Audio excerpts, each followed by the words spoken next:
Namo Vishnu Padaya Krishna Preshtaya Bhutale Sri Mate Bhaktivedanta Swami Niti Namine Namo Vishnu Padaya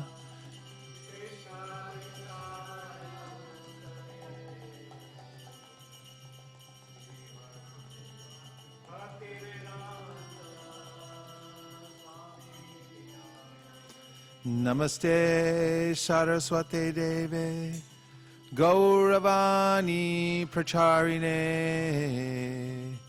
Nirvishesha Shunyavadi Paschatya Deshatarine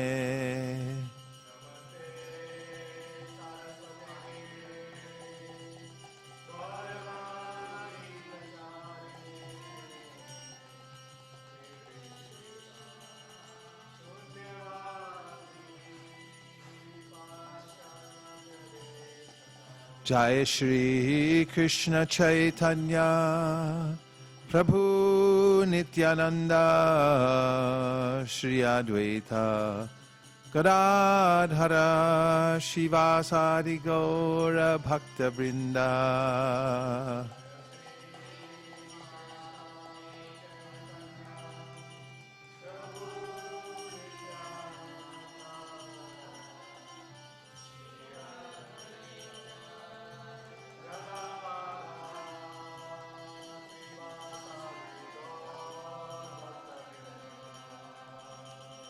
Hare Krishna, Hare Krishna, Krishna Krishna, Hare Hare, Hare Rama, Hare Rama, Rama Rama, Hare Hare.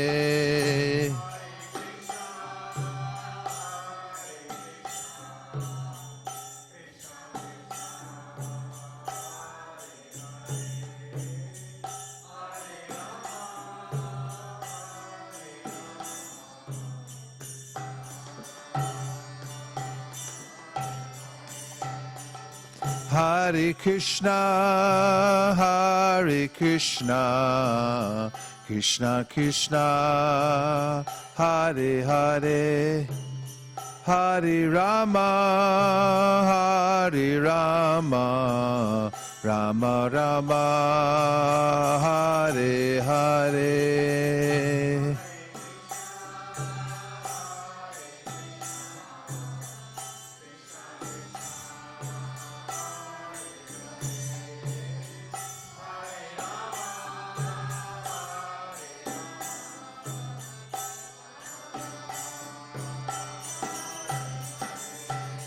Hare Krishna, Hare Krishna, Krishna Krishna, Hare Hare, Hare Rama, Hare Rama, Rama Rama, Hare Hare.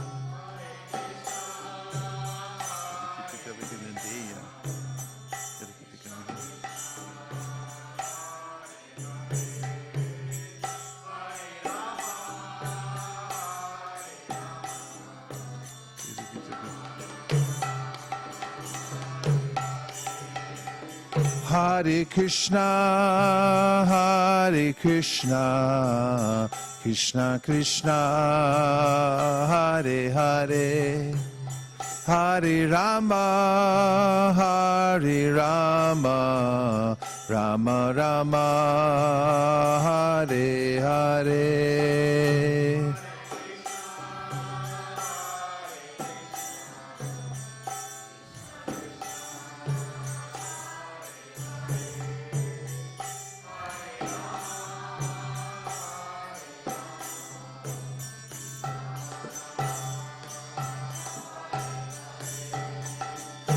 Hare Krishna, Krishna Krishna, Hare Hare, Hare Rama, Rama Rama, Hare Hare.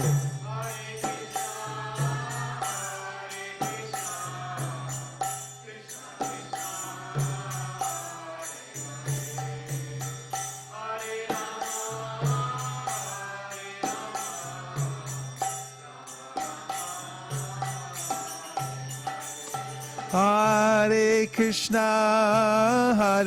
Krishna, Krishna Krishna, Hare Hare, Hare Rama,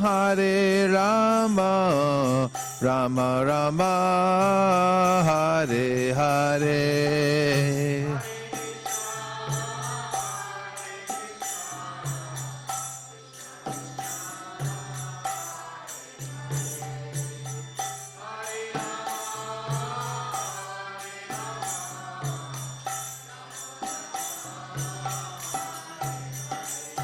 Hare Krishna, Krishna Krishna, Hare Hare, Hare Rama,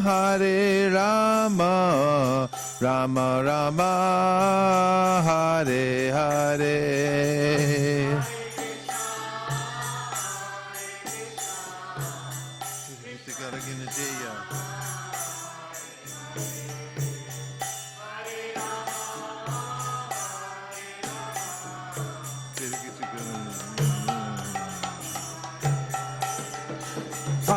Hare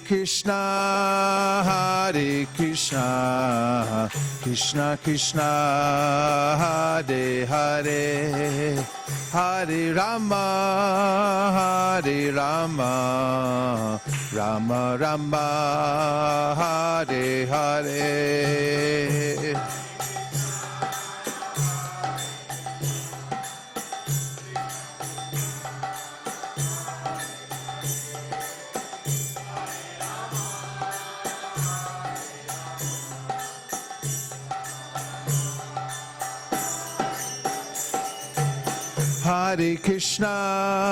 Hare Krishna, Krishna Krishna, Hare Hare, Hare Rama, Rama Rama, Hare Hare.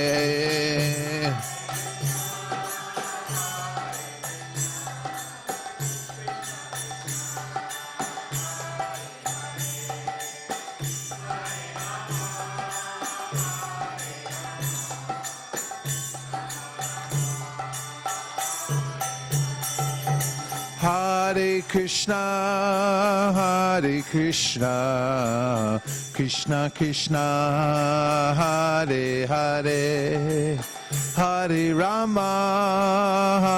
Rama, Rama Rama, Hare Hare.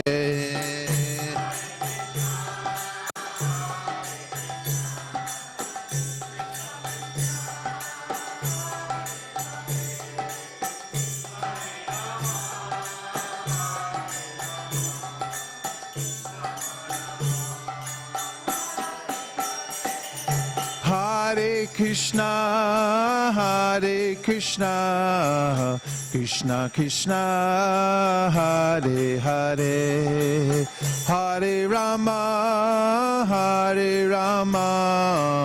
Rama Rama, Hare Hare.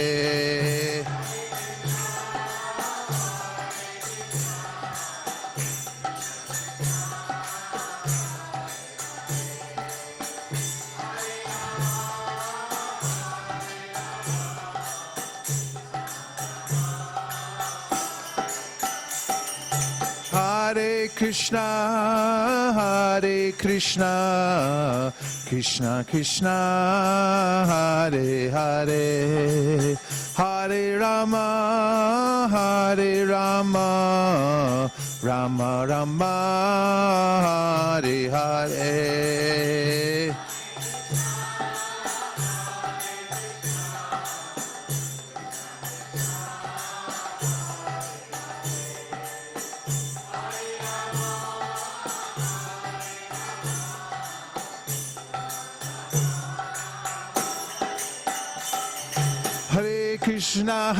Krishna Krishna Krishna Hare Hare Hare Rama Rama Rama Hare Hare.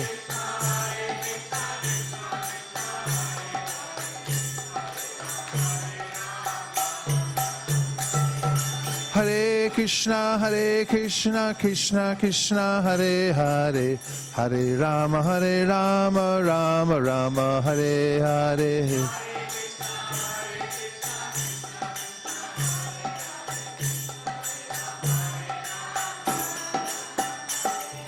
Hare Krishna Krishna Krishna Hare Hare Hare Rama Rama Rama Hare Hare.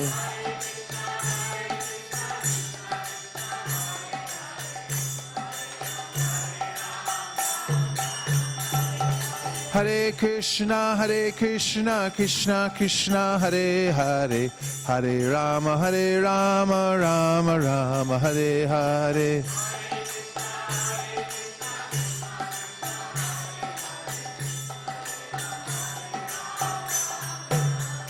Hare Krishna Krishna Krishna Hare Hare Hare Rama Rama Rama Hare Hare.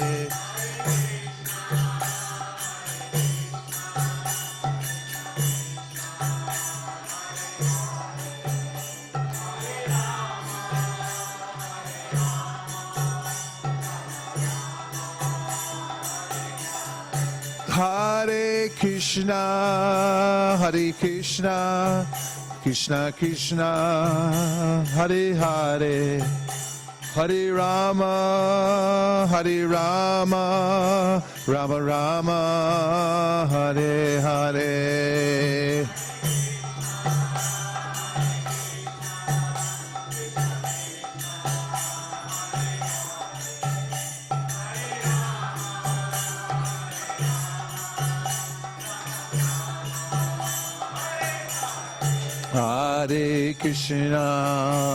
Hare Krishna Krishna Krishna Hare Hare Hare Rama Rama Rama Hare Hare.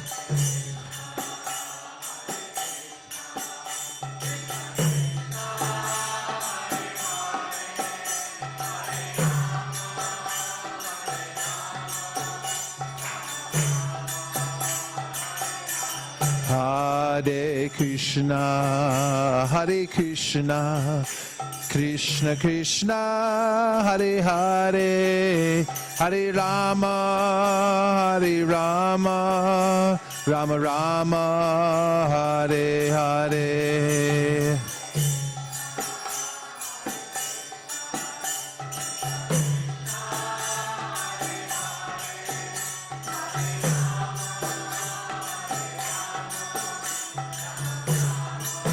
Hare Krishna Krishna Krishna Hare Hare Hare Rama Rama Rama Hare Hare.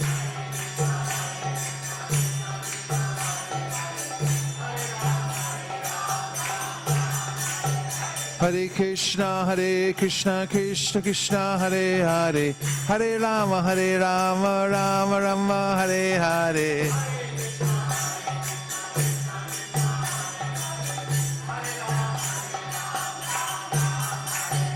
Hare Krishna Krishna Krishna Hare Hare Hare Rama, Hare Rama, Rama Rama, Hare Hare.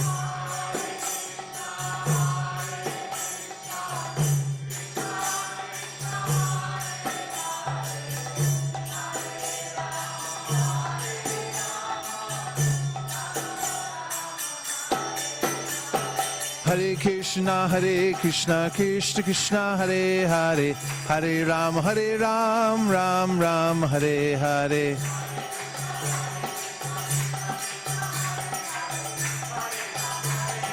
Nitai Gaur Hari Bol, Hari Bol, Hari Bol, Nitai Gaur Hari Bol.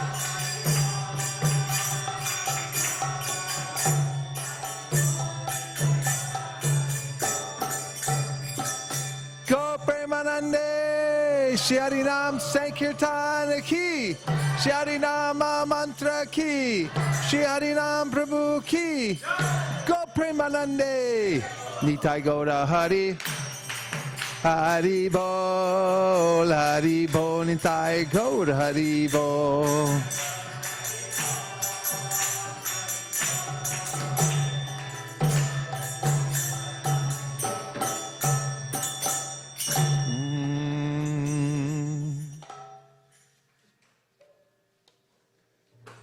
Jnanatimirandasya Jnananjana Shalakaya Chakshurun Militam Dena Tasmai Shri Guruve Namaha. Shri Chaitanya Manobhishtam Stapitam Dena Bhutale Swayam Rupa Kadahmayam Dadati Swapadantikam. Vandeham Sri Guru Sri Yuta Padakamalam Sri Gurun Vaishnavamscha Sri Rupam Sagrajatam Sahagana Raghunatham Vitam Tam Sajivam Sadvetam Sadvadhutam Parijana Sahitam Krishna Chaitanya Devam Shri Radha Krishna Paran Sahagana Lalita Shri Vishakhanvitamscha. He Krishna Karuna Sindho Dinabandho Jagatpate Gopesha Gopika Kanta Radha Kanta Namostute Tapta Kanchana Gaurangi Radhe Vrindavaneshwari Vrishabhanu Sute Devi Pranamami Hari Priye Vancha Kalpa Tarubhyascha Kripa Sindhubhya Evacha Patitanam Pavanebhyo Vaishnavebhyo Namo Namaha. Jaya Shri Krishna Chaitanya Prabhu Nityananda Sri Advaita Gadadhara Shivasari Gaura Bhakta Brinda. Hare Krishna Krishna Krishna Hare Hare, Hare Rama Rama Rama Hare Hare. How's the temperature for everyone here? It's a little warm. We don't have to be warm anymore. We paid our dues on Bascom Avenue. Hare Krishna. So happy to see you all. Thank you. And welcome to everyone online. Tonight you can text in. Please do. At 650-245-7018. 650-245-7018. We'd love to hear from you if you have comments or questions or just want to say Hare Krishna. We're really happy you're out there because it's our intention to expand this Sangha, going on hearing and chanting. Junior asked me when I was coming, what is Krishna Katha? And I said, spell it, K-A-T-H-A. And it reminded me of the way one of my godbrothers, I told you, is Katha. It always sounds to me like a kind of drink. And it's like, it's so nice to drink the Krishna Katha because it makes one Well, you never know what it's going to do. Because Krishna is unlimited, and his topics are unlimited, his qualities are unlimited. And that's what we're really looking for, something that's not mundane and stale. Like we're always used to what happens in the material world. In our heart of hearts, no matter what we're getting here, one always thinks same old thing over and over again, hoping that there'll be a little more taste out of it the next time. But it's always the same beverage in a different vessel, that's all. But Krishna's always new and always fresh. It means you never know what you're going to get exactly. It's unlimited. And so it's exciting to hear about Krishna, and that even when one is sick and one doesn't feel good, if one has faith in the doctor and in the medicine, it's very exciting to take it, even though it may not work immediately. Your life changes because you understand, now I'm in good hands, and now I'm taking the medicine, I'm doing everything that I can do in order to overcome the disease and so forth. And there's a kind of invigoration even in that. And what to speak if there's some sign of health, some sign of recovery, that's very encouraging. Even one day one wakes up and feels a little better than the day before, then one sees one's future. And so the future of those who are hearing Krishna Katha is mentioned over and over again in the Shastra, that they're becoming amrita, deathless. But even more than that, they're overcoming the dread disease of the heart, which is lust and envy. Such biting envy pervades the material world that it doesn't allow us to appreciate the happiness, the success, the glories of others and so forth. And that's a miserable way to live. And just by hearing about Krishna, Vikriditam Vrajavadubiraham cha Vishnu, Shradhanvito Nashinu Yadata Varna Yedya, Bhaktim Param Bhagavati Pratilabhya Kamam, Hridrogam Ashvapahinot Yacharina Dhira. Shukadeva Goswami says, by hearing the playful activities of Krishna and the cowherd girls of Vrindavan, then one comes to the point of the supreme service to the Lord. Vikriditam Rajavadu Biraham cha Vishnu. And he mentions the name Vishnu. After all, he's above everything in the material world. And Krishna is very specific. He's the fountainhead of all the other Vishnu tattvas. But in this verse, it's Vikriditam Rajavadu Biraham cha Vishnu. Shradhanvito, if you do it properly. If you do it properly, it means Shradhanvito means with faith. It also means if you follow the proper process by taking guidance and shelter and continuing in the association of devotees to hear. Shradhanvito nashrinu yad atavarna yedya. Those who hear it and those who speak it, they get benefit. Atavarna yedya. Bhaktim param. You get... it leads to the highest perfection of bhakti. Bhagavati pratilabhya kamam hridrogam ashvapahinot acharena dira. Very quickly, acharena, one's heart can become freed from the desires for enjoyment in the material world. As Prabhupada puts in one purport, that one gives up gradually one's long cherished desire to dominate material nature. We were thinking also, when I was talking to some devotees and traveling, about how much the acharyas in their prayers, and we're talking about prayers this week, analyze their own state of mind.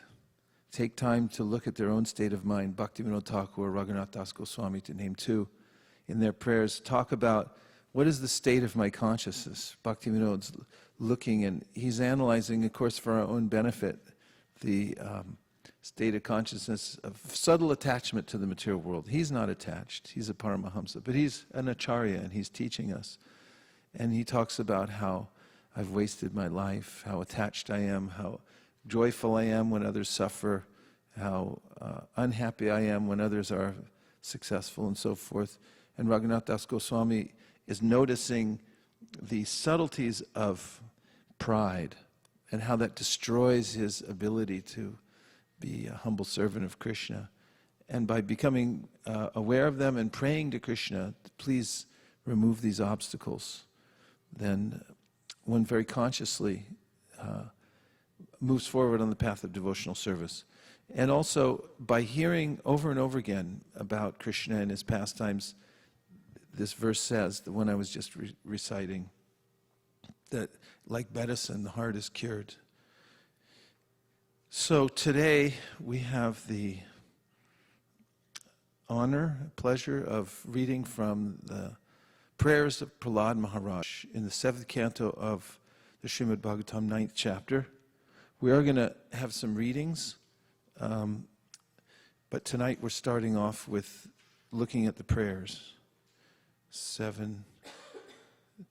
Canto 7, chapter 9. The prayers of Prahlad Maharaj. And of course, these prayers are very frequently quoted by Srila Prabhupada. And they're in a very nice meter, easy to chant. So these are prayers that devotees can take with them and learn. Feel very satisfied. We're starting with text number 1. I'm going to read the prayers all together, and then I would like you to listen very carefully and note one that has a particular meaning to you, and then bring it up, and then we'll go deeper into that particular prayer. Text number 1.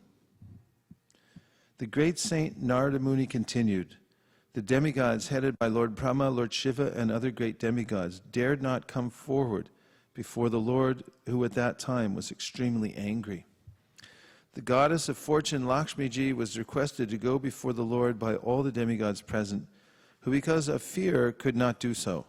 But even she had never seen such a wonderful and extraordinary form of the Lord, and thus she could not approach him.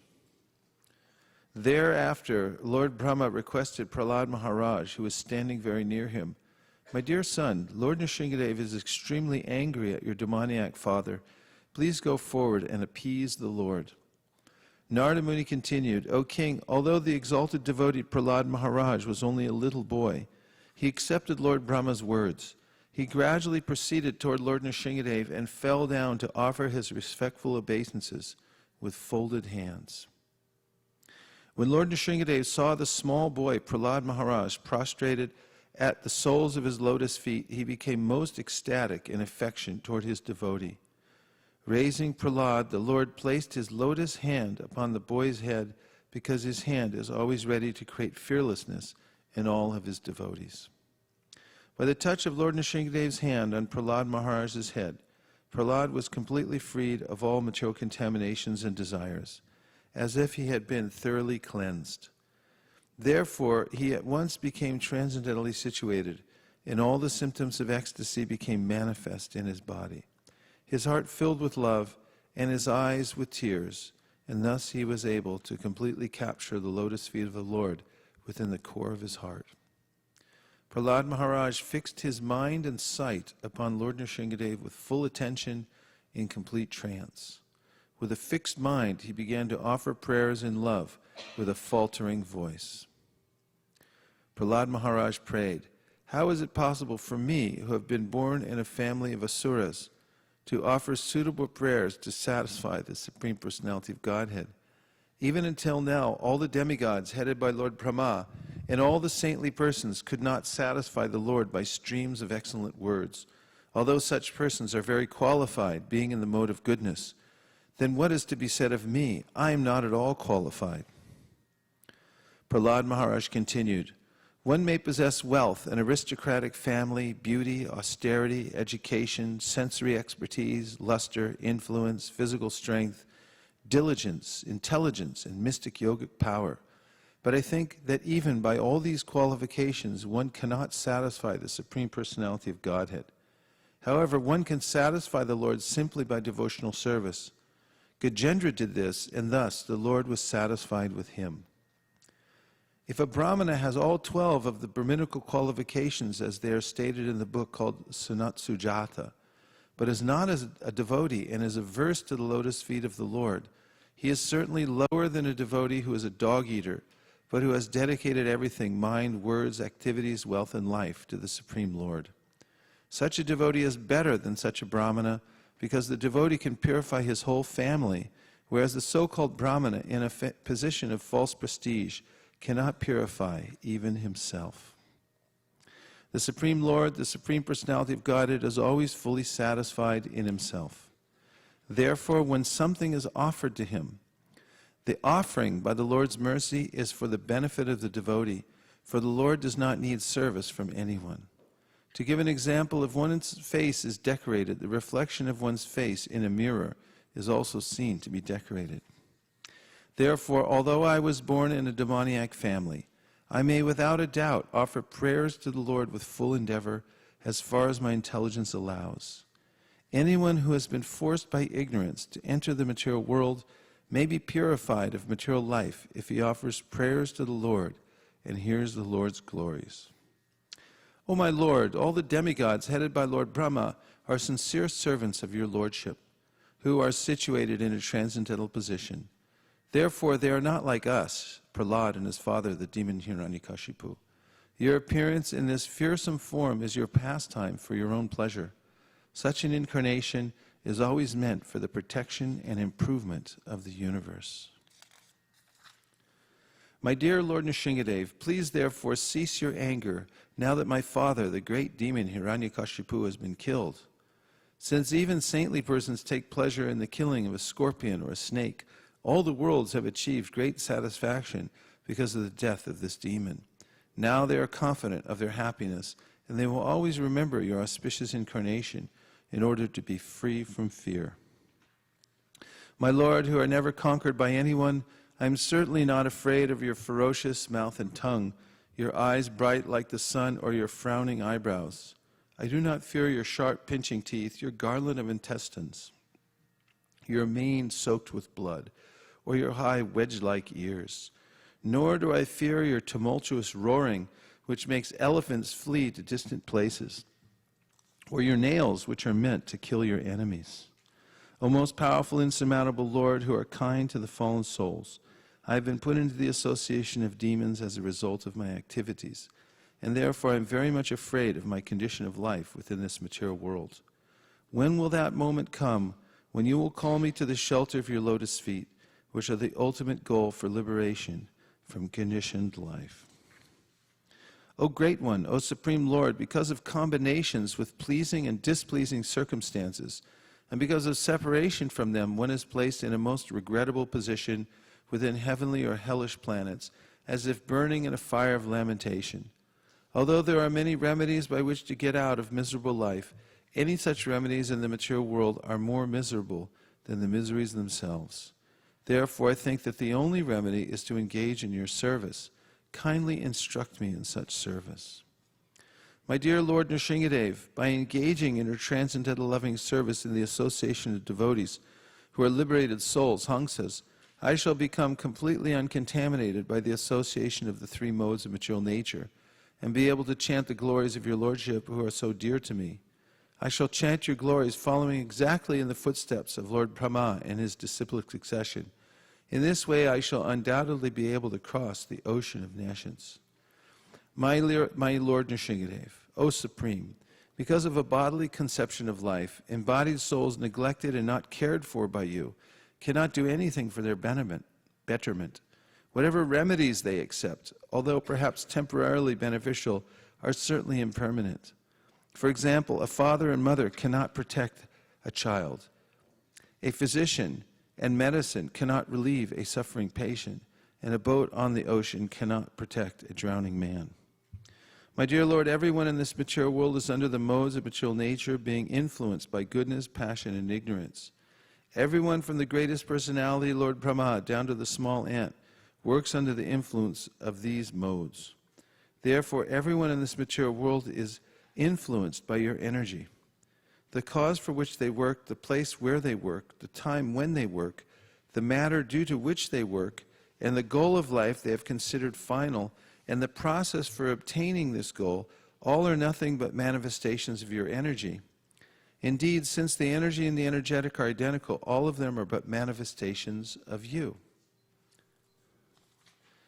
O Lord, O Supreme Eternal, by expanding your plenary portion, you have created the subtle bodies of the living entities through the agency of your external energy, which is agitated by time. Thus the mind entraps the living entity in unlimited varieties of desires to be fulfilled by the Vedic directions of karma kanda, fruit of activity in the 16 elements. Who can get free from this entanglement unless he takes shelter of your lotus feet? My dear Lord, O Supreme Great, you have created this material world of 16 constituents, but you are transcendental to their material qualities. In other words, these material qualities are under your full control, and you are never conquered by them. Therefore, the time element is your representation. My dear Lord, O Supreme, no one can conquer you. As for me, however, I am being crushed by the wheel of time, and therefore I surrender fully unto you. Now kindly take me under the protection of your lotus feet. My dear Lord, people in general want to be elevated to the higher planetary systems for a long duration of life, opulence and enjoyment. But I have seen all these through the activities of my father. When my father was angry and he laughed sarcastically at the demigods, they were immediately vanquished simply by seeing the movements of his eyebrows. Yet my father, who is so powerful, has now been vanquished by you within a moment. My dear Lord, now I have complete experience concerning the worldly opulence, mystic power, longevity, and other material pleasures enjoyed by all living entities, from Lord Brahma down to the ant. As powerful time, you destroy them all. Therefore, because of my experience, I do not wish to possess them. My dear Lord, I request you to place me in touch with your pure devotee and let me serve him as a sincere servant. In this material world, every living entity desires some future happiness, which is exactly like a mirage in the desert. Where is water in the desert? Or in other words, where is happiness in this material world? As for this body, what is its value? It is merely a source of various diseases. The so-called philosophers, scientists, and politicians know this very well, but nonetheless they aspire for temporary happiness. Happiness is very difficult to obtain, but because they are unable to control their senses, they run after the so-called happiness of the material world and never come to the right conclusion. O my Lord, O Supreme, because I was born in a family full of the hellish material qualities of passion and ignorance, what is my position? And what is to be said of your causeless mercy, which was never offered even to Lord Brahma, Lord Shiva, or the goddess of fortune, Lakshmi? You never put your lotus hand upon their heads, but you have put it upon mine. Unlike an ordinary living entity, my Lord, you do not discriminate between friends and enemies, the favorable and the unfavorable, because for you there is no conception of higher and lower. Nonetheless, you offer your benedictions according to the level of one's service, exactly as a desire tree delivers fruits according to one's desires and makes no distinction between the lower and the higher. My dear Lord, O Supreme Personality of Godhead, because of my association with material desires, one after another, I was gradually falling into a blind well full of snakes, following the general populace. But your servant Narada Muni kindly accepted me as his disciple and instructed me how to achieve this transcendental position. Therefore, my first duty is to serve him. How could I leave his service? My Lord, O unlimited reservoir of transcendental qualities, you have killed my father, Hiranyakashipu, and saved me from his sword. He had said very angrily, if there is any supreme controller other than me, let him save you. I shall now sever your head from your body. Therefore, I think that both in saving me and in killing him, you have acted just to prove true the words of your devotee. There is no other cause. My dear Lord, you alone manifest yourself as the entire cosmic manifestation. For you existed before the creation, you exist after the annihilation, and you are the maintainer between the beginning and the end. All this is done by your external energy through actions and reactions of the three modes of material nature. Therefore, whatever exists externally and internally is you alone. My dear Lord, O Supreme Personality of Godhead, the entire cosmic creation is caused by you, and the cosmic manifestation is an effect of your energy. Although the entire cosmos is but you alone, you keep yourself aloof from it. The conception of mine and yours is certainly a type of illusion, Maya, but because everything is an emanation from you and is therefore not different from you. Indeed, the cosmic manifestation is non-different from you, and the annihilation is also caused by you. This relationship between your lordship and the cosmos is illustrated by the example of the seed in the tree, or the subtle cause and the gross manifestation. O my Lord, O Supreme Personality of Godhead, after the annihilation of the creative energy, the creative energy is kept in you, who appear to sleep with half-closed eyes. Actually, however, you do not sleep like an ordinary human being, for you are always in a transcendental stage beyond the creation of the material world, and you always feel transcendental bliss. As Karnadakshai Vishnu, you thus remain in your transcendental status, not touching material objects, although you appear to sleep. This sleeping is distinct from sleeping in ignorance. This cosmic manifestation in the material world is also your body. This total lump of matter is agitated by your potent energy known as Kala Shakti, and thus the three modes of material nature are manifested. You awaken from the bed of Shesha, Ananta, and from your navel a small transcendental seed is generated. It is from this seed that the lotus flower of the gigantic universe is manifested, exactly as a banyan tree grows from a small seed. From that great lotus flower, Brahma was generated, but Brahma certainly could see nothing but the lotus. Therefore, thinking you to be outside, Lord Brahma dove into the water and attempted to find the source of the lotus for 100 years. He could find no trace of you, however, for when a seed fructifies, the original seed cannot be seen. Lord Brahma, who is celebrated as Atma Yoni, having been born without a mother, was struck with wonder. Thus he took shelter of the lotus flower, and when he had been purified after undergoing severe austerities for many hundreds of years, he could see that the cause of all causes, the Supreme Personality of Godhead, was spread throughout his own body and senses, just as aroma, although very subtle, is perceived in the earth. Lord Brahma could then see you possessing thousands and thousands of faces, feet, heads, hands, thighs, noses, ears, and eyes. You were very nicely dressed, being decorated and bedecked with varieties of ornaments and weapons. Seeing you in the form of Lord Vishnu, your symptoms and form being transcendental, your legs extended from the lower planets, Lord Brahma achieved transcendental bliss. My dear Lord, when you appeared as Hayagriva with the head of a horse, you killed two demons known as Madhu and Kaitaba, who were full of the modes of passion and ignorance. Then you delivered the Vedic knowledge to Lord Brahma. For this reason, all the great saints accept your forms as transcendental, untinged by material qualities. In this way, my Lord, you appear in various incarnations as a human being, an animal, a great saint, a demigod, a fish, or a tortoise, thus maintaining the entire creation in different planetary systems and killing the demoniac principles. According to the age, O my Lord, you protect the principles of religion. In the age of Kali, however, you do not assert yourself as the Supreme Personality of Godhead, and therefore you are known as Tri Yuga, or the Lord who appears in 3 yugas. My dear Lord, my dear Lord of the Vaikuntha planets, where there is no anxiety, my mind is extremely sinful and lusty, being sometimes so-called happy and sometimes so-called distressed. My mind is full of lamentation and fear, and it always seeks more and more money. Thus it has become most polluted and is never satisfied in topics concerning you. I am therefore most fallen and poor. In such a status of life, how shall I be able to discuss your activities? My dear Lord, O infallible one, my position is like that of a person who has many wives, all trying to attract him in their own way. For example, the tongue is attracted to palatable dishes, the genitals to sex with an attractive woman, and the sense of touch to contact with soft things.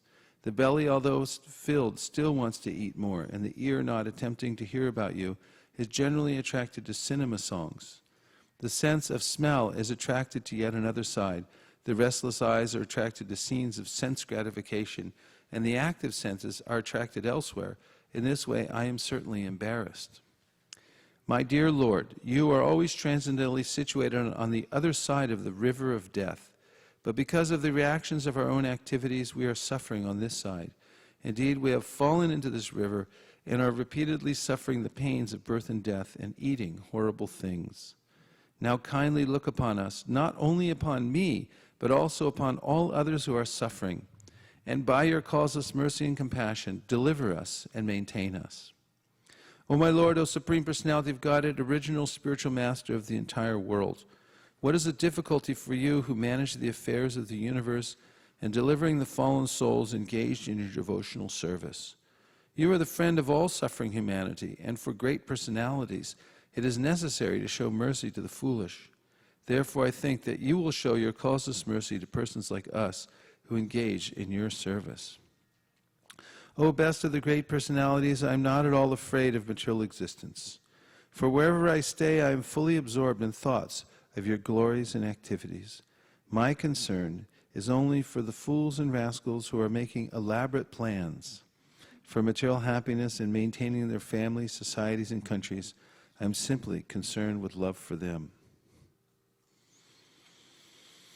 My dear Lord Nrsingadev, I see that there are many saintly persons indeed, but they are interested only in their own deliverance. Not caring for the big cities and towns, they go to the Himalayas or the forest to meditate with vows of silence, Mauna Vrat. They are not interested in delivering others. As for me, however, I do not wish to be liberated alone, leaving aside all these poor fools and rascals. I know that without Krishna consciousness, without taking shelter of your lotus feet, one cannot be happy. Therefore, I wish to bring them back to the shelter of your lotus feet. Sex life is compared to the rubbing of two hands to relieve an itch. Grihametis, so-called grahastas who have no spiritual knowledge, think that this itching is the greatest platform of happiness, although actually it is a source of distress. The kripanas, the fools who are just the opposite of brahmanas, are not satisfied by repeated sensuous enjoyment. Those who are dhira, however, who are sober and who tolerate this itching are not subjected to the sufferings of fools and rascals. O Supreme Personality of Godhead, there are 10 prescribed methods on the path to liberation. To remain silent, not to speak to anyone, to observe vows, to amass all kinds of Vedic knowledge, to undergo austerities, to study the Vedas and other Vedic literatures, to execute the duties of Varnashrama Dharma, to explain the Shastras, to stay in a solitary place, to chant mantras silently, and to be absorbed in trance. These different methods for liberation are generally only a professional practice and means of livelihood for those who have not conquered their senses. Because such persons are falsely proud, these procedures may not be successful. By authorized Vedic knowledge, one can see that the forms of cause and effect in the cosmic manifestation belong to the Supreme Personality of Godhead, for the cosmic manifestation is His energy. Both cause and effect are nothing but energies of the Lord. Therefore, O my Lord, just as a wise man, by considering cause and effect, can see how fire pervades wood, those engaged in devotional service understand how you are both cause and effect. O Supreme Lord, you are actually the air, earth, fire, sky, and water. You are the objects of sense perception, the life airs, the five senses, the mind, consciousness, and false ego. Indeed, you are everything subtle and gross. The material elements and anything expressed either by the words or by the mind are nothing but you. Neither the three modes of material nature, sattva gun, rajagun, and tamagun, nor the predominating deities controlling these three modes, nor the five gross elements, nor the mind, nor the demigods, nor the human beings can understand your lordship, for they are all subject to birth and annihilation. Considering this, the spiritually advanced have taken to devotional service. Such wise men hardly bother with Vedic study. Instead, they engage themselves in practical devotional service. Therefore, O Supreme Personality of Godhead, the best of all persons to whom prayers are offered, I offer my respectful obeisances unto you because, without rendering 6 kinds of devotional service unto you, offering prayers, dedicating all the results of activities, worshiping you, working on your behalf, always remembering your lotus feet and hearing about your glories, who can achieve that which is meant for the Paramahamsas? The great Saint Narada said, thus Lord Nrsingadev was pacified by the devotee Prahlad Maharaj with prayers offered from the transcendental platform. The Lord gave up his anger, and being very kind to Prahlad, who was offering prostrated obeisances, he spoke as follows. Supreme Personality of Godhead said, my dear Prahlad, most gentle one, best of the family of the Asuras, all good fortune unto you. I am very much pleased with you. It is my pastime to fulfill the desires of all living beings. And therefore, you may ask from me any benediction that you desire to be fulfilled. My dear Prahlad, may you live a long time. One cannot appreciate or understand me without pleasing me. But one who has seen or pleased me has nothing more for which to lament for his own satisfaction. My dear Prahlad, you are very fortunate. Please know from me that those who are very wise and highly elevated try to please me in all different modes of mellows. For I am the only person who can fulfill all the desires of everyone. Narada Muni said, Prahlad Maharaj was the best person in the family of Asuras who always aspire for material happiness. Nonetheless, although allured by the Supreme Personality of Godhead, who offered him all benedictions for material happiness, because of his unalloyed Krishna consciousness, he did not want to take any material benefit for sense gratification. Shri Prahlad Maharaj ki jai. Shri Nishingadev ki jai. Narada Muni ki jai. Gaur Premanande. So we notice that as the chapter opens,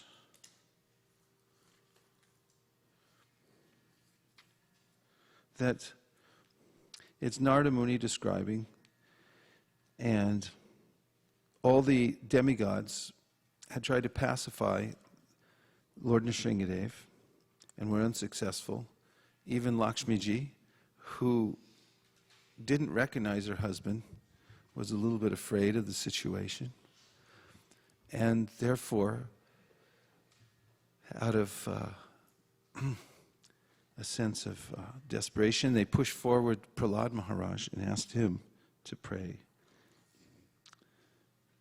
My dear son, Lord Nrsingadev is extremely angry at your demoniac father. Please go forward and appease the Lord. So he's just a little boy, and he fell at the lotus feet of Lord Nrsingadev.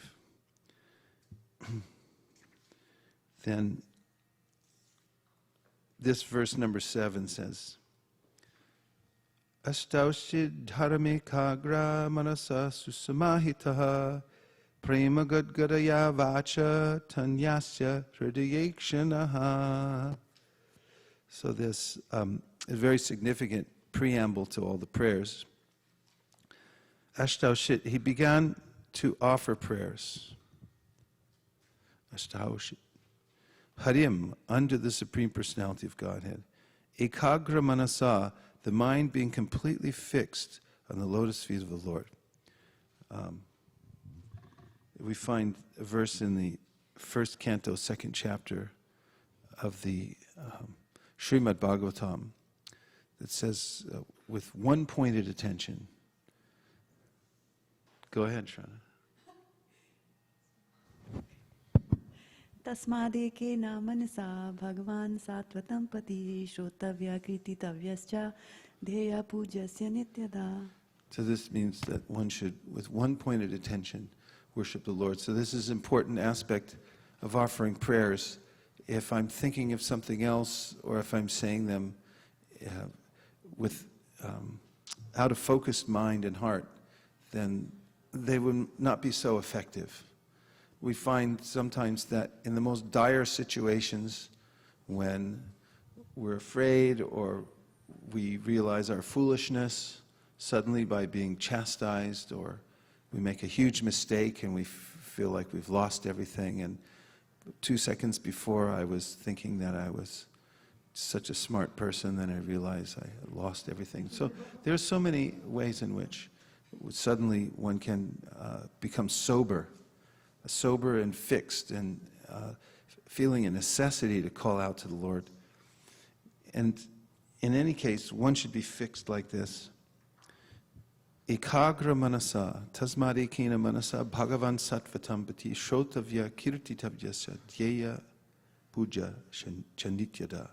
With one pointed attention, one should worship the Lord. And then susamahita, very attentive, without diversion to any other subjects. Susamahita. And prema gadgadaya. So gadgadaya means like we sing in the Gaur Artik, right? That the prema gada gada, gada gada. There's a way that, it's imitating the sound. It's a anumanapiya, that the voice is stuttering out of prema. out of love. So it's one of the symptoms when one can barely speak, feeling overwhelmed by this emotion. So this is a very sweet prayer. Prema Gadgarya Vacha. So with a voice that is faltering because of transcendental bliss, he's saying these prayers with his mind completely fixed.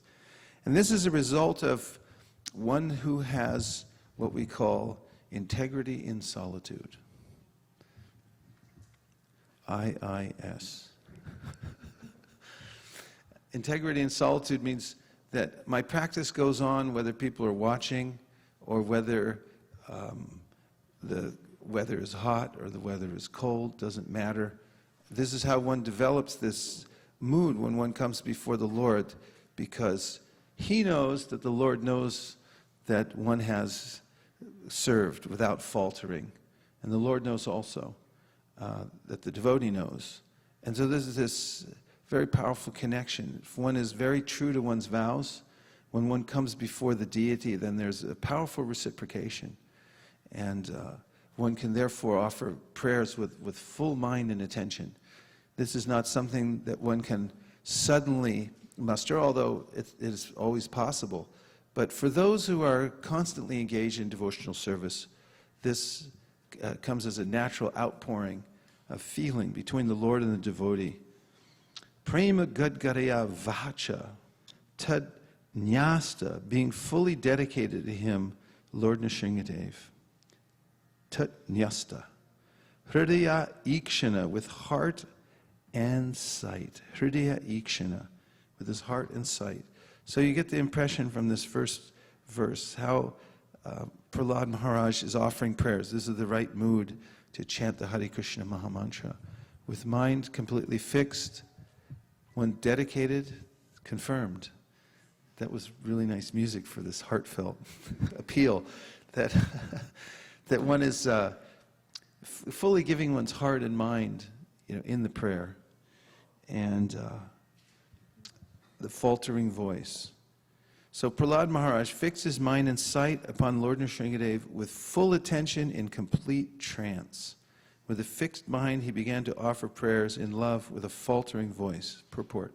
The word susamahitaha means very attentive or fully fixed. The ability to fix the mind in this way is a result of yoga siddhi, mystic perfection. As it is stated in Srimad Bhagavatam 12.13.1, Dhyana vastati tad gatena manasa pashanti yam yoginaha. One attains yogic perfection when he is freed from all material diversions and his mind is fixed upon the lotus feet of the Lord. This is called samadhi or trance. Prahlad Maharaj attained that stage beyond the senses. Because he was engaged in service, he felt transcendently situated, and naturally his mind and attention became saturated in transcendence. In that condition, he began to offer his prayers as follows. What a purport, huh? So here, one attains yogic perfection when his mind is free from all material diversions, and his mind is fixed on the lotus feet of the Lord. So being free from all diversions, material diversions, is mentioned by Krishna in the Bhagavad Gita. He says that those Bhogaishvarya prasaktanam taya prahita chetasam vyavasayatmika buddhir ekeha gurunandana, that the person who is distracted by the lures of material nature, and I say lure because I saw a lot of people fishing when I was in Japan. I walk along the river and there are these people out there just wasting time fishing. Someone would just catch the fish and throw them back in, because I doubt anybody eat them out of that river. That'd be really dangerous. But they have all these lures, and they look like little minnows, but they have hooks hanging all over them, all over the thing, and they toss it in, and the line's invisible. So it's invisible line in the water. Somebody thought all this stuff up just to be like, I'm going to get you, I see you down there, and I'm getting you, and I'm going to eat you. So they try to catch them, and they throw them in there, and then the fish see the flash of the lure, and they go, that's something. That's really something. And they go, bow, It's like, ah. And next thing they're like pulled out of the water, and all this trauma going on, and the light of the air, and then, I don't want to go into the rest of the details, but it's pretty heavy. So these material diversions are like that. They pull us in different directions. We see the flash of them, and if you're not trained to restrain yourself, then you get caught by those and pulled in all different directions. In that case, it's really hard to meditate. Gandharvika.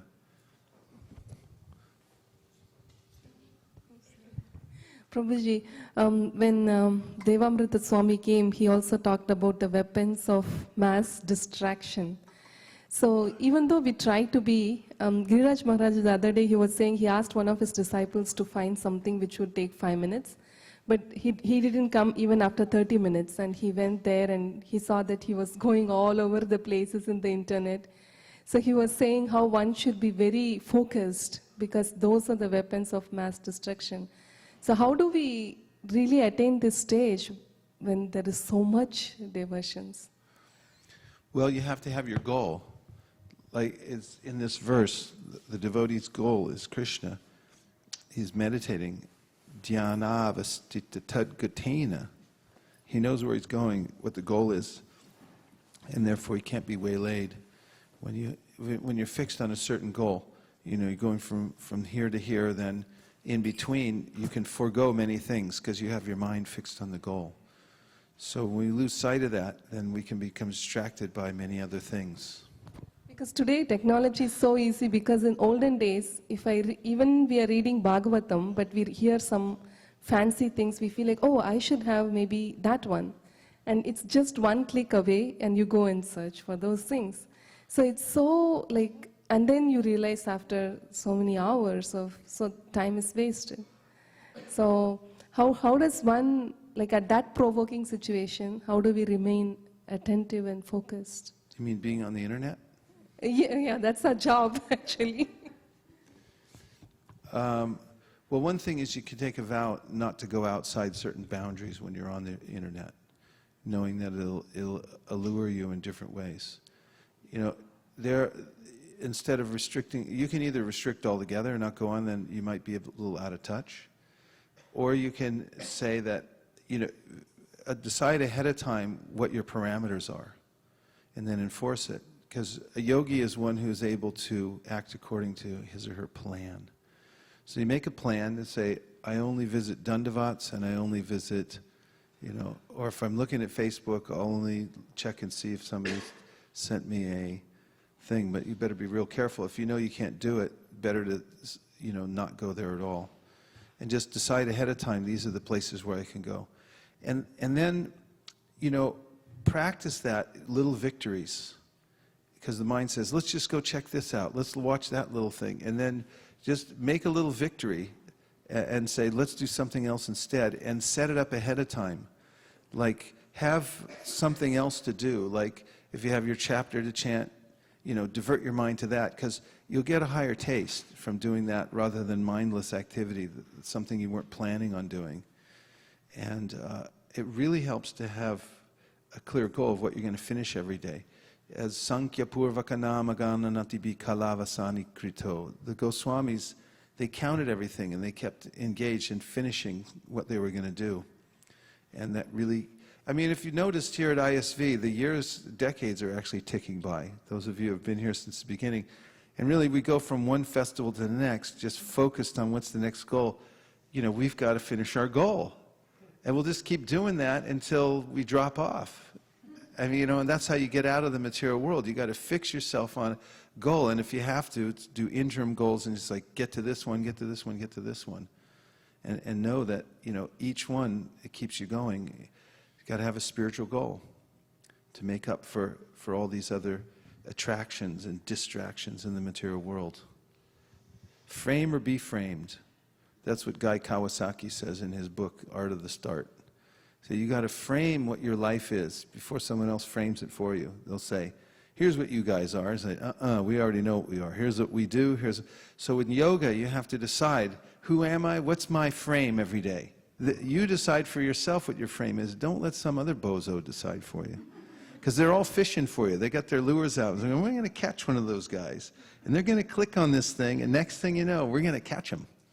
They're trying to catch you. Don't be a fish. You try to avoid that. I was also remembering Devamrita Swami, he mentioned the example of Hanuman, who went to Lanka and he saw all the opulence of Ravana's palace and the queens and everything, but then he could bring back that his goal was to go and look for Mother Sita. Yeah. He had a service to do. He's fixed in that. Nice example. So, this is an important point. One's fixed, one who's freed from material diversions and his mind's fixed on the lotus feet of the Lord can really offer prayers. And then Prabhupada calls that samadhi. And Prabhupada says, because he was engaged in service, he felt transcendentally situated, and naturally his mind and attention became saturated in transcendence. So service is the key. We have to be engaged in the Lord's service, and he reciprocates for those devotees who are engaged in service, and we're able to be saturated in transcendence. In that condition, he began to offer prayers as follows. So then, in the first few verses, he questions his ability to offer prayers. He's thinking, why am I qualified to offer prayers? Because he says that, first of all, so many other experts have just offered prayers to the Lord. There's a very big difference between Brahma and all the demigods who came forward. You'll see in the previous chapters, each one comes forward and offers prayers to Lord Nrsingadev. And he wasn't appeased. He wasn't satisfied with them. And Prahlad Maharaj points out that they were excellent prayers. They were in perfect Sanskrit, perfect meter, everything. He says, what can I do? I'm not qualified. I'm just a kid, and I come from a demoniac family. I don't have all this special training that all these demigods have and the pedigree that they have. And then Prahlad mentions that you may have so many material qualifications. You may be very learned and have wealth and so forth, but if you don't have bhakti, you don't have anything. And he remembered how Gajendra, although an elephant, had some simple bhakti, and because of that the Lord was pleased. So then he gets encouraged. And he also mentions how, and this is a very famous verse, number 10, Vipradvishadguna yatad adavindanaba, is a verse which oftentimes people say that in order to really worship Krishna, in order to be a Brahmin, be successful in spiritual life, you have to be born into a Brahmin family and so forth. It's a big thing. And Prahlad Maharaj is saying here, not true. He said if someone's born in a dog-eater's family, if they have devotion for the Lord, then they can purify not only themselves but their whole family. And if someone has all the qualifications of a Brahmin but isn't a devotee, doesn't believe in Krishna and so forth, they can't even purify themselves. Then Prahlad Maharaj says that the prayers we offer are not for the Lord, but they're for us, because he doesn't need anything. He's self-satisfied. And when we offer, then we get benefit. And then he gives the example that when you look in the mirror, you see a reflection. And we're like we are a part and parcel of Krishna. So when we give to Krishna, then we feel satisfied. And we give our heart and soul and our service to Krishna, then we'll feel some satisfaction. So just in the very first verses of this chapter, we get an idea of the mood in which we should offer prayers, which is with full attention and having served the Lord properly. And then if one is feels oneself without any qualification, one can remember that the only qualification is sincerity. And if one sincerely cries out to the Lord, please help me, please direct me, and so forth, he'll answer. He's right there within the heart. Tarejiti tanaijiti tadure tadvantike tarantarasya sarvasya taru sarvasya syabhayataha. Supreme Lord walks, does not walk. He is far away, but he is very near as well. He is within everything, and yet he is outside of everything. He's available at every moment, but it really depends on our receptivity and the mood in which we're offering prayers. Now let's hear which prayers you were interested in or any comments you have about the prayers. If you have a particular one you latched onto, let's hear what it is and we'll go through it. Yes, Junior? Haribol, Prabhu. I just wanted to comment that I like that saying in the beginning where it said the solution to the miseries are more miserable than the miseries themselves. It's like, wow. It's like Zen. Yeah. Thank you.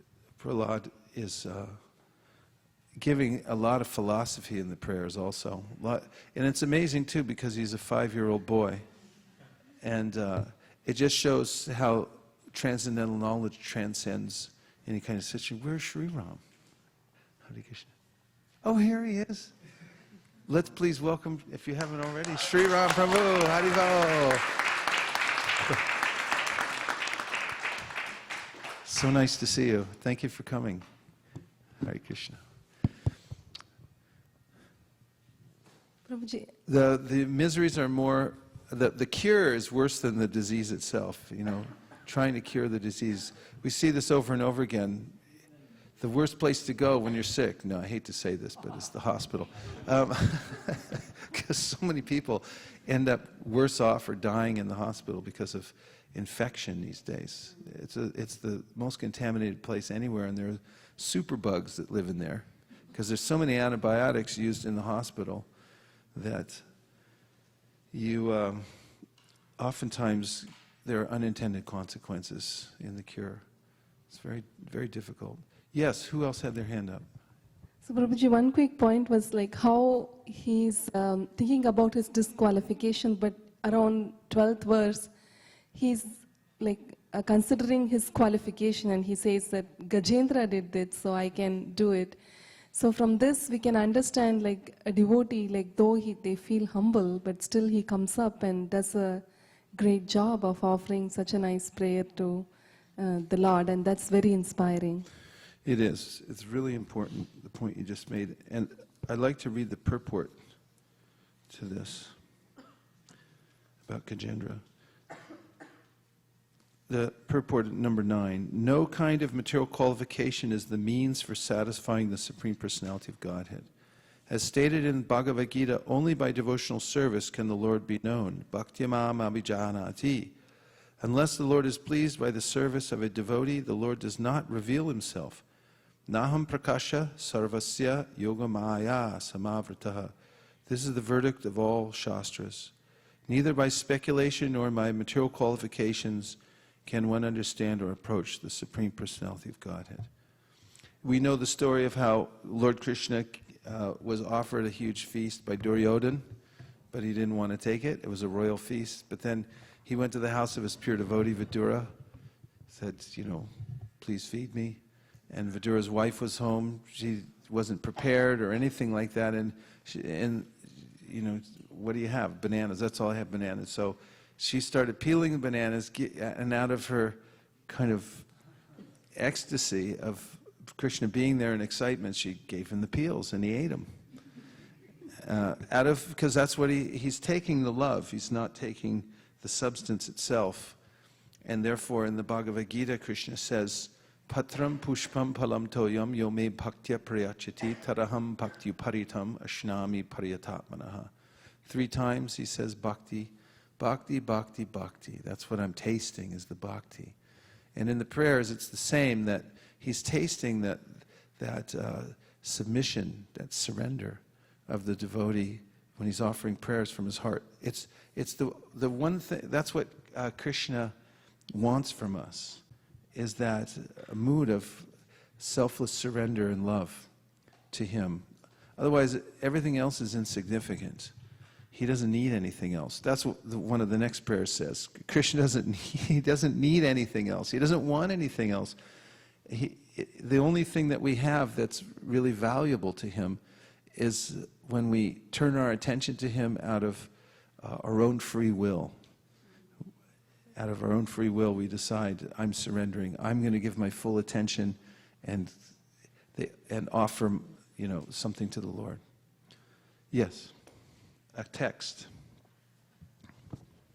Actually, continuing on the topic of surrender, there's a text from Pratibha Mataji from Sacramento. Oh, She sent good. a Haribol. Oops. And she likes text number 22. And she's...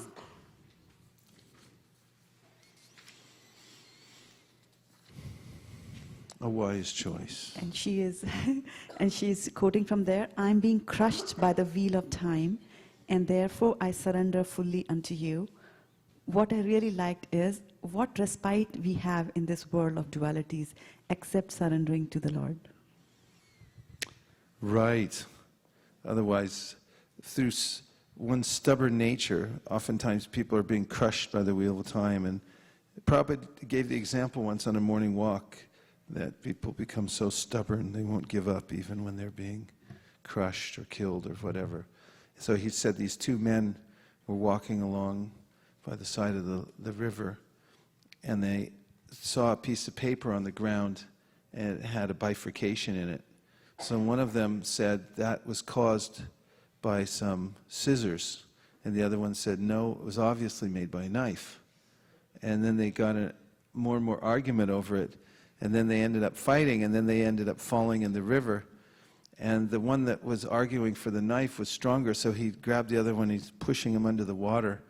And as the other man was drowning, he put his hand up above the water and he went like this. And so there's a way, we can see in the heart of a conditioned soul that there's a tendency for the stubbornness, that even though being crushed, how are you fine, stoically, I'll hand it, I just won't believe in God, and I'll go and I'll go in my own way. I won't turn my face towards Krishna. And then there are many philosophies invented in order to support one's position and so forth. Yes. Yeah, please. So Sukeshwari Mataji is also on the phone, and she she's on the phone, and so she's saying that it's very difficult to control the mind, kind of talking about what Gandhavika Mataji was commenting earlier on. And she said, I really need help in that area. We have Radha Venkat Prabhu from Sacramento. He says a Haribol, and he has a request for you, especially in the context that we are talking about Narsingham Dev. He says that in the Denver Sangha, you had talked about the pastime of Chaitanya Mahaprabhu taking the form of Narsingham Dev. So he was saying if you could repeat it one more time for the benefit of... One day at Srivas Pandit's house, long, long ago,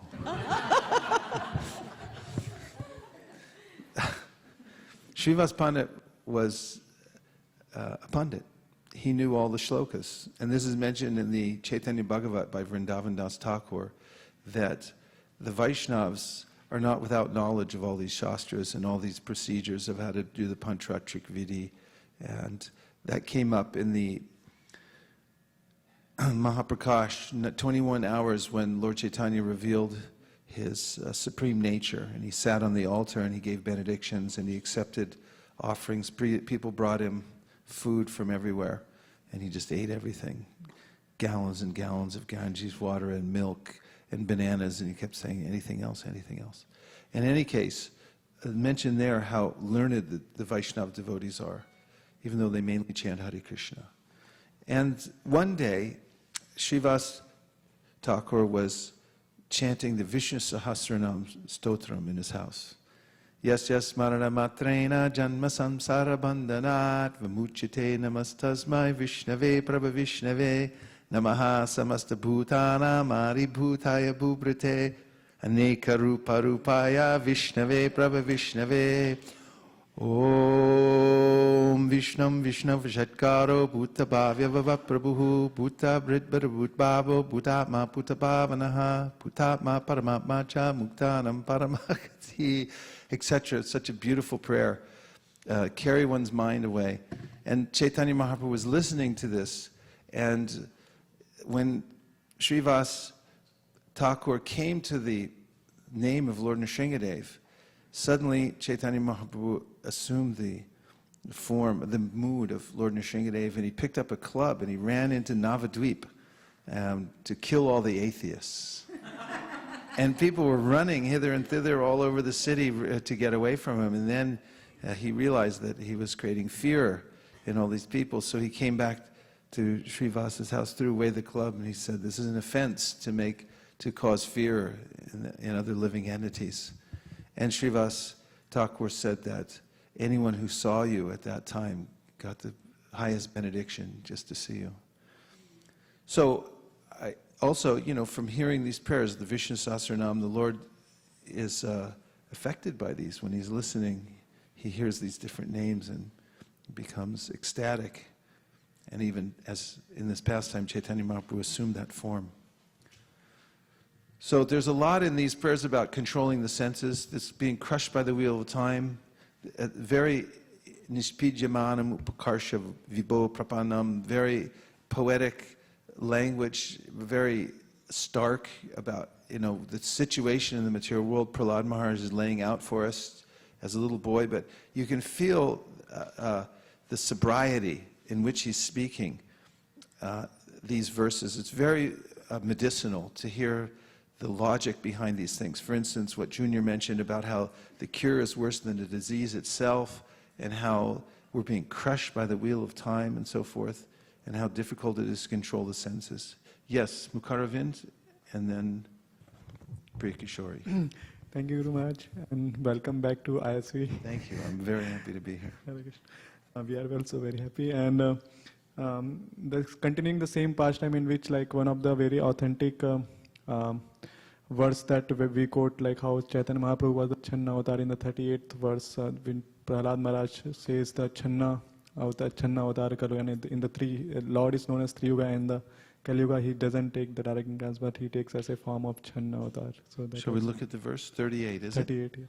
Yeah, this is another very important verse. It's one that the Goswamis, Nana Shastra Vicharanaika Nipanoshad Dharma Samstapako, they went through all the revealed scriptures, and then they showed how this Gaudiya lineage coming from Chaitanya, how Lord Chaitanya is the Supreme Personality of Godhead.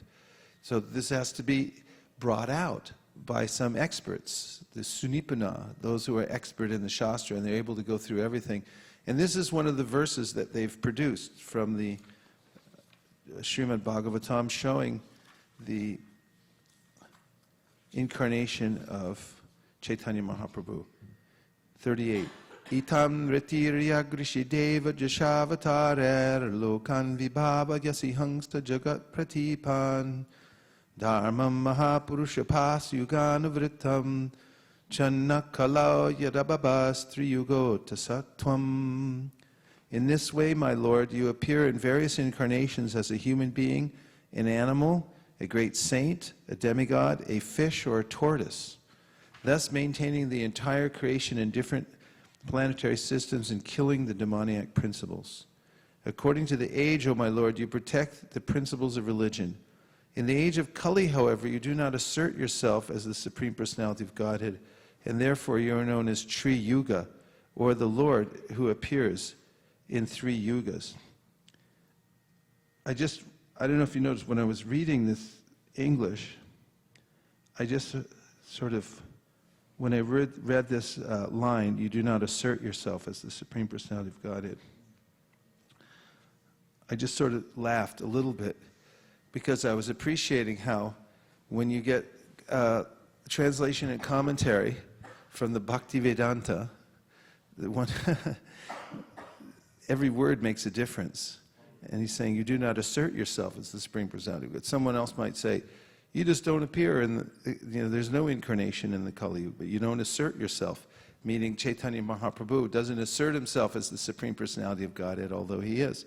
Purport, as the Lord appeared just to maintain Lord Brahma from the attack of Madhu and Kaitaba, he also appeared to protect the great devotee Prahlad Maharaj.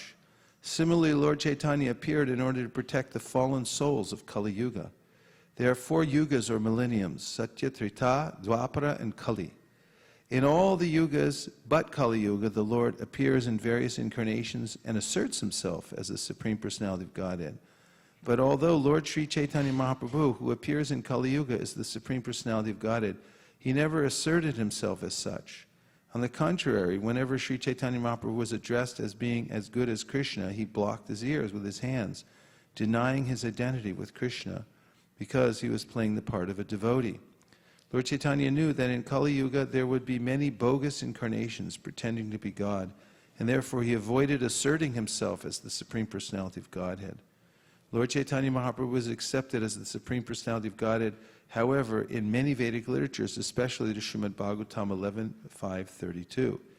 Krishna Varnam Tvasha Krishnam Sangopangashtra Parshadam Jagnai Sankirtana Prayer Yajantihi Sumedasaha.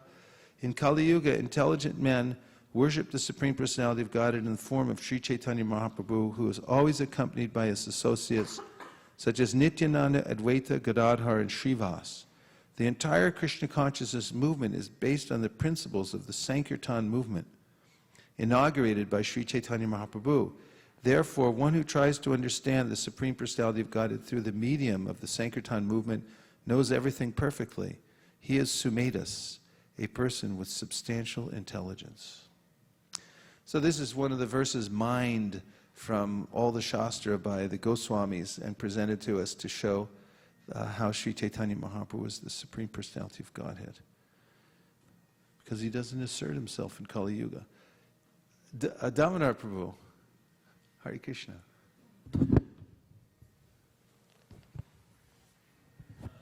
Few times I have been thinking, so I think Gauranga Mahaprabhu is Krishna, that is clear, and but it says there is no incarnation in the Kali Yuga. How do we bring in harmony the appearance of Gautam Buddha with the context of not avatar in Kali Yuga? Pardon? Leela Avatar. Yeah, this question came up in another class, didn't it? And I think you were in the front row and said the same thing.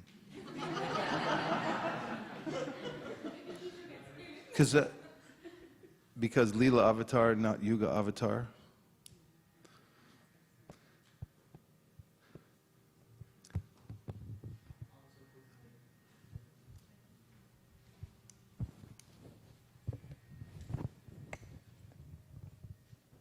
Even the Lord appeared as Buddha, he did not kill anyone. And that didn't qualify him to be counted as an incarnation? No, are you referring to some commentary? Yes. Yeah, could you because elaborate? in the same verse it says that like you do not appear and you did not kill anyone. I see. In this verse. Okay. I remember I asked it the previous time. That's what you asked the previous time, right? Did you have a point? Okay.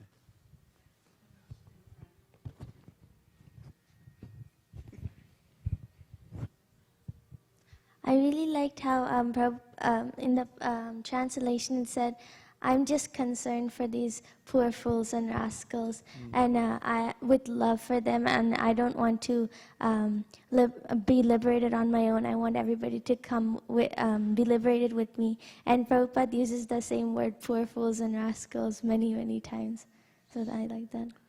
Yeah, we've appreciated many times during our festival for Nrsimha Chaturdasi that the mood of Prahlad Maharaj in serving Krishna is that he wants to make sure that everybody else gets an opportunity to come closer to him. This is really the mood of the Sankirtan movement. In the spiritual world, there's the quality of generosity. In fact, mentioned in the Chaitanya Charitamrita how the most intimate devotees of the Lord are interested in seeing others come close and having service and association with Krishna. And they're always making arrangements. Srimati Radharani herself is making arrangements so that others can come closer and so forth. And Prabhupada mentioned many years ago how this is the mood of book distribution. Whether it was a devotee in Los Angeles at the time who was spearheading the push forward in book distribution, and he was preaching about how this book distribution was in the mood of the residents of Vrindavan, the most exalted devotees, and that this was Lord Chaitanya's Leela, because he was in the mood of Srimati Radharani, Karuna Bharite, it's overladen with mercy and distributing it to everybody.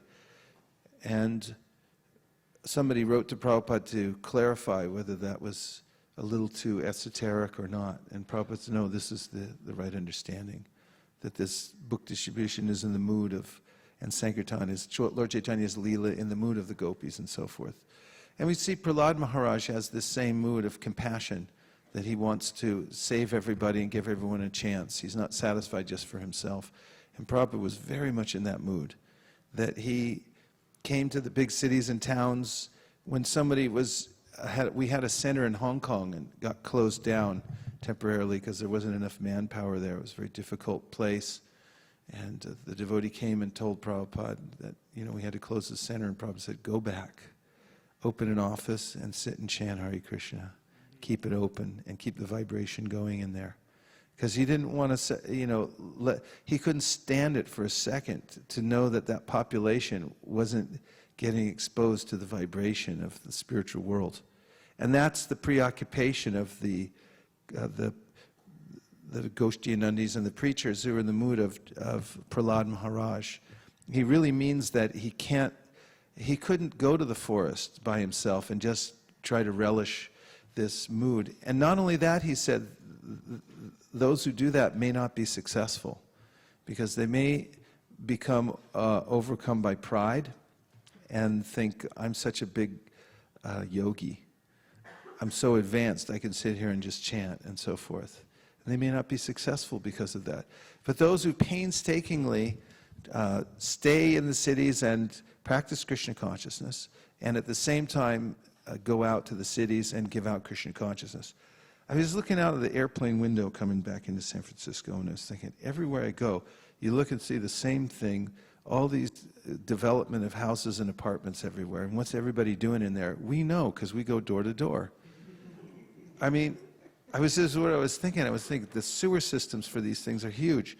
And it was just, they're in there just living like living entities, but there's not a lot of spiritual knowledge or anything like that inside. It's a stark existence, but our vision should be that Lord Chaitanya has arranged everything in rows like this so we can systematically go. I mean, there's numbers on the door so you can count off that you went to every one of them and everything. If everyone lived in the forest in random places, it would be a little hard to get to everybody. But we should think like Prahlad Maharaj. Let's take full advantage of the city and systematically make sure everyone gets Krishna consciousness. And that's substantial service. And one who does that can feel it. Just like after our very intense marathons that we do here to distribute a certain number of books, when we come to make this offering before the Lord, everyone feels joyful in their heart, and they feel that they've made advancement in devotional service, significant advancement, because they've taken the trouble to do that. That's real service to the Lord, because his whole mission of the material world is to give every living entity a chance to turn her attention back to him. And he doesn't get involved, so when his devotees go out and do that, they become very dear to him, and the rewards are great. So this, what we're doing here at ISV and throughout ISKCON, which is, taking the medicine and also going out and giving to as many people as possible, is the mood of Prahlad Maharaj, which Prabhupada was very much attached to. Shraddha.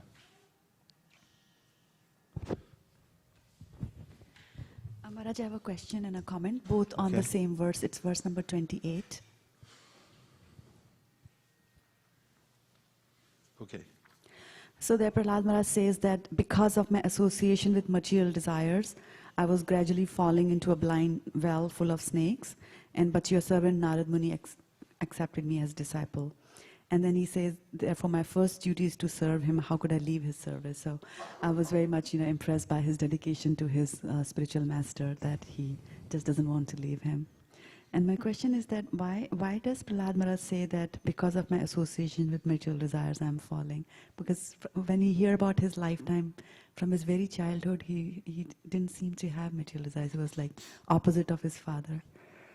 I mean, there's some story about him in a previous life, how he was, how he had come, to this position, fasting on Ekadashi and so forth.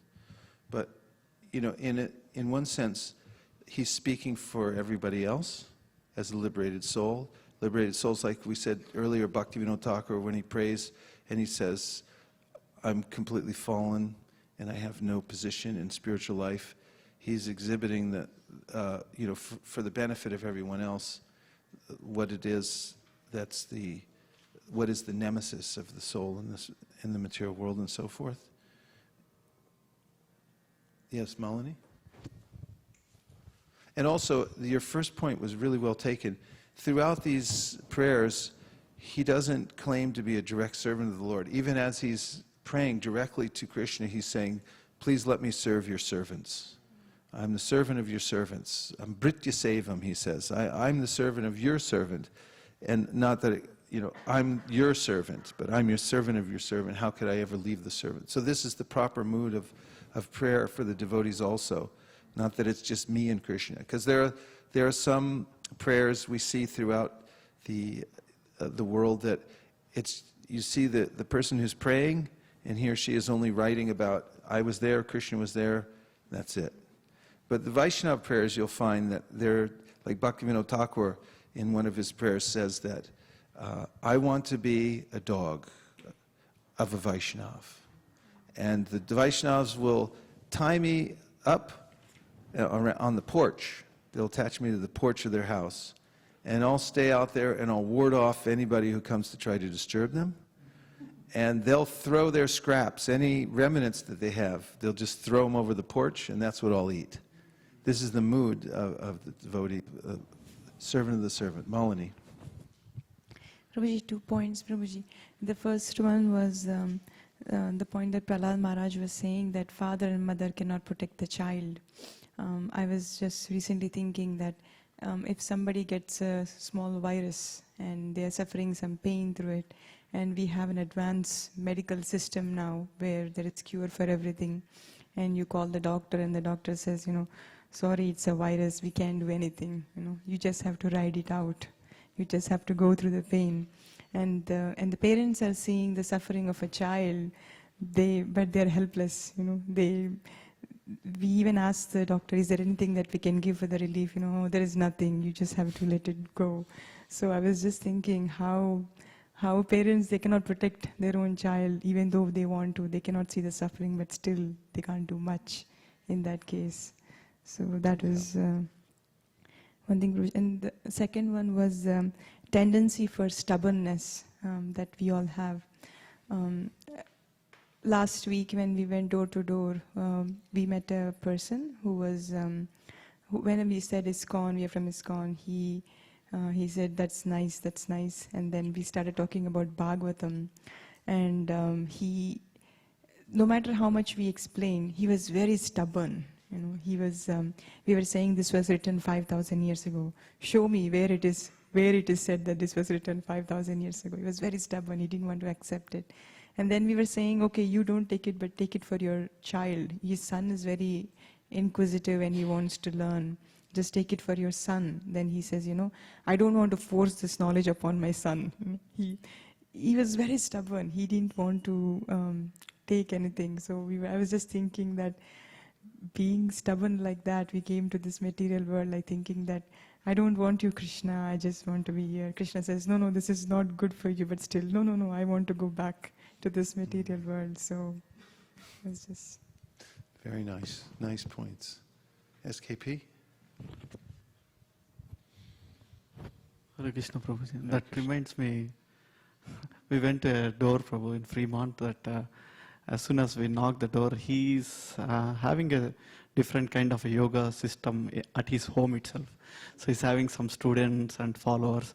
And as soon as he knocked the door, he said, come on in. I understood there is something wrong here.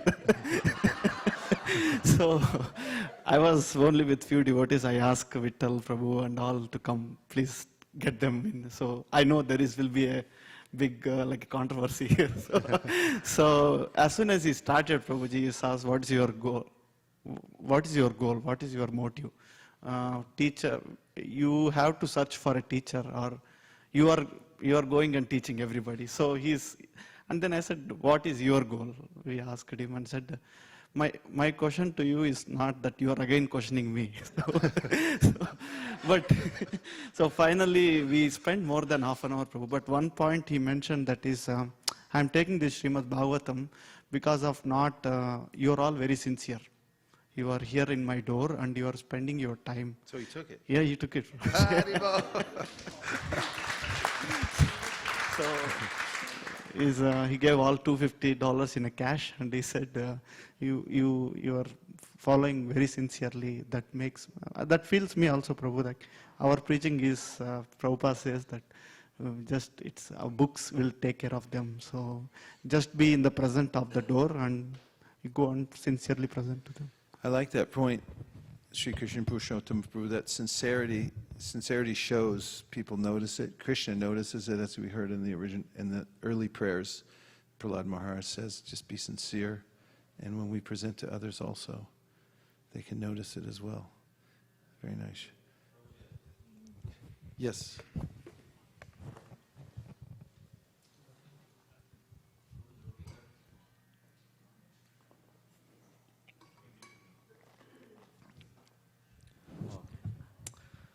Probably looking at these prayers, I was thinking that, I'm no qualified even to how to pray also. No qualification, because what I understand is, even for prayers, we should have a lot of realization. In the 4th canto, during that Prajapati, Daksha doing all the yajna, that's what got spoiled, and finally Vishnu came. And there is a series of verses talking about how the Brahmins prayed, how the demigods prayed, how the other prayed. Finally, Brahma's prayer was the highest that time, right? So even I heard from His Holiness Radhanath Maharaj, the realization in that way, Prabhupada has a highest realization. That's why he can speak and glorify Krishna. So in that way, I feel I don't have any qualification. I don't know what to pray. So please help us how to pray and what to pray. In one of Prabhupada's small books, he says that one should go to the Lord and open one's heart and say, I'm being tossed in the waves of material existence like this and like that, and reveal one's mind and heart to the Lord. I'm qualified for that.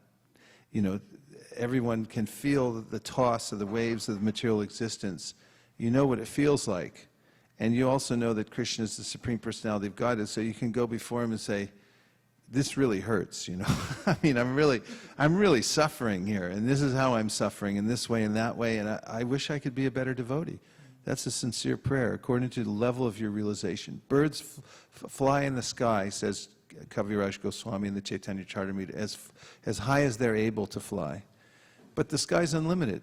I mean, Garuda can fly so high in the sky that we can't even see him practically. So, if a little bird can fly, it's appreciated by the Lord. According to what you can do, according to your realization right now, sincerely offer prayers, and they'll be accepted.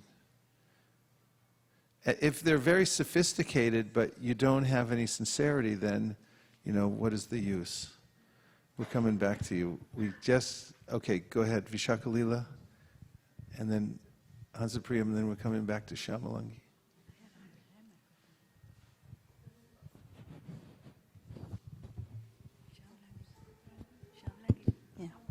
So this particular verse that Shraddha Mataji was talking about, Prahlad Maharaj saying that my association with material desires. So I was reading this first chapter from 3rd canto, in which Vidura's past life, when he was in the palace, that was described, saying that, Vidura was actually giving good instructions to Dhritarashtra, and Duryodhana came and asked him to leave the palace. And then he starts, he goes out of the palace immediately and travels to various holy places. And one of the purports, Srila Prabhupada writes that even though Krishna was present on earth, Vidura doesn't go to meet Krishna, but rather he thinks that I am contaminated due to my association with Dhritarashtra and the Kauravas. So he travels to these places in order to purify himself, because he thinks I am not purified enough to go and meet the Lord. So he then travels to all the holy places and then finally meets Uddhava. And I was also thinking that in the prayers of the Acharyas like Bhaktivinoda Thakur, we see that most of his prayers, I've observed that he says that I'm tossed, on this material ocean, and I'm in a deep dark well of, material illusion, and when will the day come when I can, really surrender to the Lord. So I was thinking that's the mood of a pure devotee, that when they say this, it doesn't mean they're actually in illusion. They're actually associating with material desires, but it's just that, it's just a sincere humility which is coming out.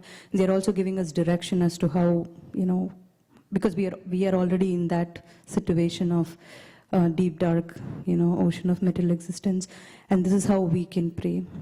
And the other point that Prabhuji was asking about what to pray and how to pray, in our last year's seminar on power of prayer, we had the small card, I remember, it says what to pray and how to say, and we were quoting this verse, I think from the next chapter, 10th chapter, where, because this chapter ends with Nrsimhadev asking a benediction, and Prahlad Maharaj says, if at all you want to give me any benediction, please remove the material desires from the core of my heart. So that, I just remembered that. Yeah. Also, we have a prayer from Preeti Maharaj who says, I don't know what to ask for, because if I ask for something, the idea of it is I'll ask for the wrong thing. So you decide what I need. That's also a prayer. You do whatever you like, basically. Just decide, and those are also prayers, very daring kind of prayers. Thank you very much. Nice points. I really like the prayers of Prahlad Maharaj. It's just so beautiful, so sweet. And I think it's so many little things, but very much we can relate to, like such thing as that. It says that, we're getting crushed by the wheel of time. And we know that, but we know that we can get out of this. And that actually makes me feel, gives confidence by hearing the Prahlad Maharaj's prayers. Nice. Thank you very much. Haribol, can I just say one thing? The Prahlad Maharaj, his prayer, he asked for his father to be saved. Wasn't that what he asked for, after all? Yeah, and then Lord Nrsimhadev said that he's already saved, all his generations. So then he said, if you want to give me anything, then make it that there's no material desires within my heart. Yeah, this is just a comment. Before the prayers, there are some verses which talk about Nrsimhadev's hand. Like, it's on anyone's head, like it brings fearlessness and makes the person free from all desires, and I think cleanses. So I just like that very much, like about his hand. So maybe when we pray, we can remember that. Prabhupada mentions in that regard, in a lecture on that verse, that when Lord Nrsimhadev places his hand on the head of Prahlad Maharaj, it's a very touching scene. He said, but there's no difference between that and us chanting the Hare Krishna mantra, because in that case, he's also personally touching us as well. So there's something to remember. Sukeshri. And then Shalabahu. Hare Krishna Prabhu, very nice class. And I was just thinking about, I had the same question as one of them who, when they asked about stubbornness, it is such a, we understand, we read a lot of scriptures, we know that we have to control our mind, and, it goes on happening. But I feel with me, it goes on a sine wave. There are times when you're able to do it, and there are times when you don't. So I probably asked this question so many times, what is it that takes us off from the stubbornness? Well, we have to get some mercy from the Vaishnavas. When we can get some, mercy from devotees, we often see sometimes that people who are very stubborn, just like when Sri Krishna Purushottam Prabhu went into the house of that person, and then he could tell right away that they were stubborn. Because he was sincere, and because he's actually practicing devotional service, it has an effect on melting the heart. And getting around advanced devotees has that kind of effect on the heart of, that stubborn heart can melt by the association of devotees. So we should pray for the mercy of the Vaishnavas. We pray Vancha, Kalpatarubhascha, etc. That please give me the shelter of the lotus feet of the Vaishnavas, and we can take advantage of that pray that we can get good association and take advantage of it, because the Vaishnavas can actually change our heart. Thank you. Shalabahu? Hare Krishna Maharaj. This is last week we have Bhakti Sundar Maharaj was here, and when he speak, several points was very keynoted, and one of them things hit me. He was telling an old story when people come into Prabhupada and telling them, Prabhupada, I am the most unfortunate, I am the most fallen, I am most unlucky, and he said, you are not most anything. And I think that is, in terms of bhakti life, we need to keep that point. Yeah, really nice. That mood of I'm insignificant, I'm very insignificant, praying from that position is extremely fruitful. And beginning one's japa as a practice, remembering one's insignificant situation, and also helplessness is very helpful in chanting with full attention. Because I am helpless, but I'm thinking through false ego that I'm okay, and that I have everything under control. And remembering that is very powerful. And getting such, slight chastisement from the spiritual master, reminder, you're not the most anything. That's the benefit of advanced association also. Those very subtle, instructions like that one can keep in one's mind and heart. So we can see just from this one chapter of the Srimad Bhagavatam, the prayers of Prahlad Maharaj, there's an entire education in the process of devotional service. I recommend that you print these prayers out. We have them formatted, right?